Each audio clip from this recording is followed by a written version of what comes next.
Hello Internet, my name is Hazel from Hazelnut Games and welcome to First Aid with Awesomenauts. This is a tiny bit of a lie because Awesomenauts and I have spent a fair bit of time together already, but perhaps you yourself have not. Maybe you got it on sale and haven't played it yet, or maybe you've just heard whispers on the internet, but regardless, we are taking a look. Awesomenauts is a really interesting hybrid between a 2D action platformer and a MOBA game, in the style of League of Legends, Dota, that kind of thing. It was released in May of 2011 by Awesomenauts Games for PlayStation Network and Xbox Live Arcade, and August 1st of 2012 for the PC. It's available on Steam at a full price of $10 for one copy, or you can get 3 copies for $20, or your regional equivalent. Let's take a look at the characters. There are 14 available playable characters for the PC version. All of them have unique voice acting, unique abilities, and theme music. The overall style of this game is very cheesy, 80s cartoon-like, and that is definitely reflected in the characters. We're gonna try out Gnaw here because he is my favorite. You can see this is the loadout screen. This is where you can choose abilities that you want to have as upgrades in the shop. Your options are going to be more limited than in a game like League of Legends and Dota, which contributes to making the learning curve a little bit easier. You don't have as many things to figure out. You unlock more options to have in your loadout as you level up your overall account. We'll take a look at that after our match here. So I've just picked a couple of arbitrary things, just buffing up my 3 abilities. This particular character has an acid spray that does damage over time. He can plant weedlings that are just little minions that sit on the ground and auto attack. He is, of course, an ordinary melee auto attack bite, and then your fourth ability, your fourth slot there, you can pick out some general abilities that are not character specific. So here we've got movement speed boots, automatic health regeneration, and then a cash bonus, solar bonus at the very beginning. Solar is the currency of this game. You see it in little blocks on the ground, and you can also connect it as you fall from the sky when you spawn in after you die or at the very beginning of the game. This game right here, I have connected partway into the game itself, so I've been given a bonus of an extra solar to help me get started, and I'm already level 3. Alright, so this is what the game looks like. It is 2D action platforming in terms of the combat, and the MOBA elements are the fact that there are creeps and there are turrets as well as lanes.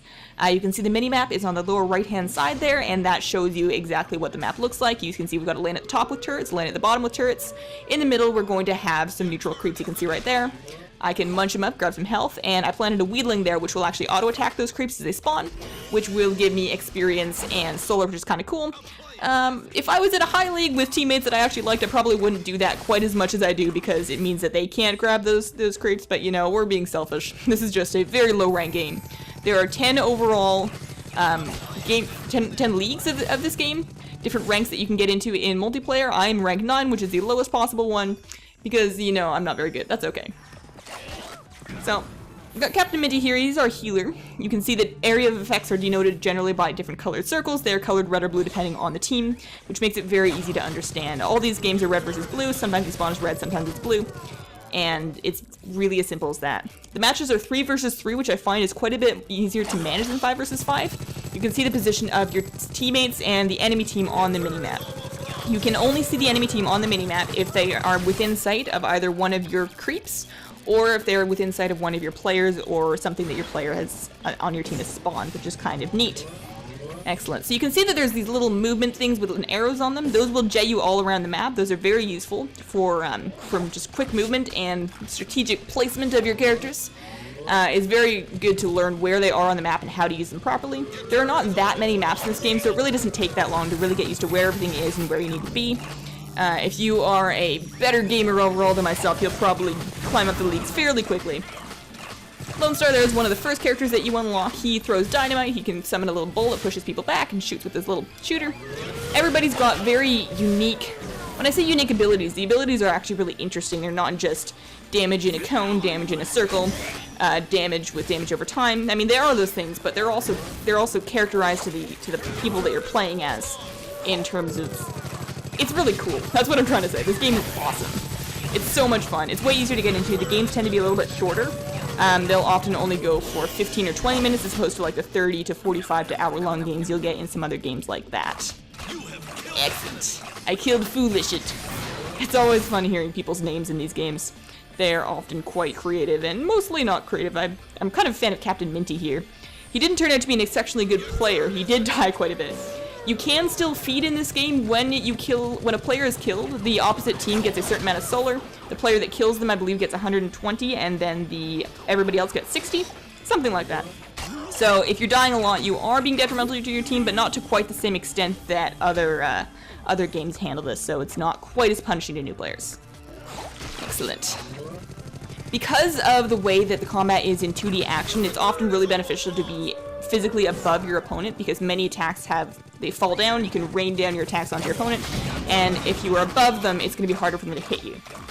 So there's lots of ways you can use positioning to strategically get better at your character, which is ideal. Excellent. The F is your teleport key that will automatically take you back to your base, where that green little thing is your shop, and it will also heal you back to full, much like in any other MOBA game. You level up over time in a game, and you also gain shop upgrades, just the same. But there's no items, there's no loot in this game. You're not buying items, you're simply upgrading the abilities that you have. As you complete matches in this game, be they bot matches or online player versus player matches, you are going to earn experience for your overall account, which levels up your overall account level. What that does is at the very beginning it unlocks characters for you. You start out with only access to 3 characters, but you unlock the rest of them quite quickly, and then after that you're unlocking different abilities to have for those characters in their loadout screens, and different things that you can choose to have in your shop to level up, which is kind of neat. It doesn't take super long to unlock all these levels. I'm at like 50 something, and I've put maybe 8 or 10 hours into this game. I think there's approximately 100 levels. They are always coming out with new, they are still coming out with new characters for the PC version of this game. We're not quite sure what the release schedule of them is like, but they do come out once in a while. And there's also cosmetic DLC available for many of these characters that you can purchase on the Steam store. So if you play a whole bunch of this and you want to be, instead of a regular Gnaw, a Bumblebee Gnaw, that is certainly a possibility and an option for you. So I'm going to start to summarize my thoughts on this. This game, if you are, for example, like a League of Legends or a Dota player, and you're getting a little bit worn out on it, and you want something just a little bit simpler and lighter-hearted with the same elements, this is definitely it. Or if you've never really played a MOBA game before, maybe you're like me and you're super intimidated by the community or just by the learning curve on it, and you just want something fun and light to play that'll kind of get you into that. This is definitely also for you. It can be kind of a gateway drug into the wider MOBA community, but it's a wonderful game. It's super bright and fun, colorful. It's so much fun to try out the different characters. You can try them all out in bot matches if you like to sort of see what you want to play, or maybe you just want to play all of them because they're hilarious. Many of these characters have been voiced by famous YouTubers. Total Biscuit did Vinny and Spike, Jesse Cox did Genji, I believe Simon Lane from the Yogscast was Skoldir, I want to say, that's probably right. Which is very, very fun to be playing those characters, or playing around those characters and hear those voices popping in. Kind of familiar and cool. Excellent. So it's inexpensive, it's extremely fun, it is notably less rage-inducing and easier to get into than other MOBA counterparts, and I highly recommend it. My name is Hazel from Awesomenauts Games. Don't forget to subscribe for new first impressions every week and other gaming content from my channel. Updates and mild amounts of silliness can be found by following me on Facebook and Twitter, with links in the description below. Thank you so much for watching, and have a wonderful, wonderful day.